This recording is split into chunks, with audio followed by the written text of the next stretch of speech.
Hello, I'm Ron Windred, and I'd like to talk to you a little bit about meditation. Through meditation you can bring about a better understanding of yourself, greater peace of mind and improved concentration. It's the focus that you give during meditation, that's the important thing. In the silence of meditation you can develop your own divine qualities, inner peace, happiness and joy, and these are independent of any outsider circumstances. Previously, I've spoken of the importance of setting aside a regular time for your practice and a regular place, but also more importantly understanding the benefits and the reasons why you'd want to meditate. These are three important essential factors, but I'd like to expand on these with a few more tips and techniques. One of them is ritual.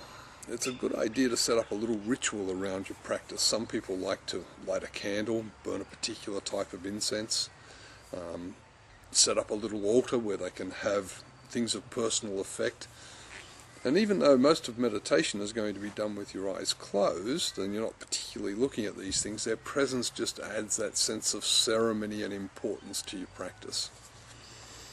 Another one of the things I'd really like to look at is the importance of breathing. Some meditation teachers have set some people down the wrong path on this particular aspect. Now, there are some styles of meditation where there is emphasis on the breath. But most meditation, just being an internal exercise, requires just normal breathing.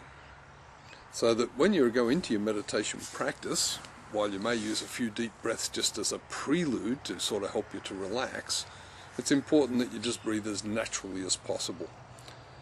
As much as possible, in through the nose and out through the nose as well, as this is the best form of meditation because when we breathe through our mouth, it tends to be more associated with athletic type activities, which are the opposite of trying to go within and relax. So just keep your breathing as normal and as natural as possible. The deeper you go into your meditation, you might find that your breathing becomes somewhat shallow. Don't be alarmed at this is quite normal.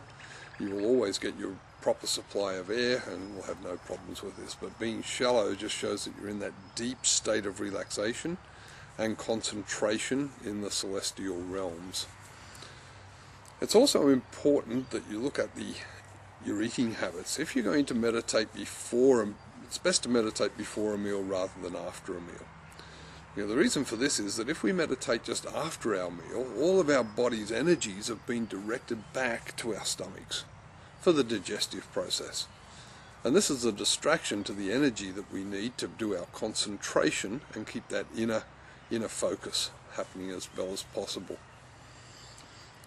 Another important little thing I'd like to add is a tip that a lot of people forget, and that is at the end of your experience, at the end of your practice, to just take a moment and give thanks for the experience.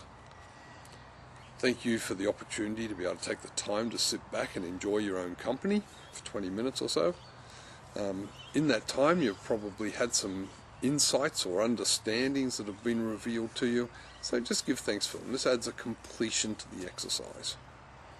And on that note, I would like to, or just before I do end, one other important thing is to remember that meditation is an act of allowing, it's not of doing. While there is a point in mind, it's not really goal orientated.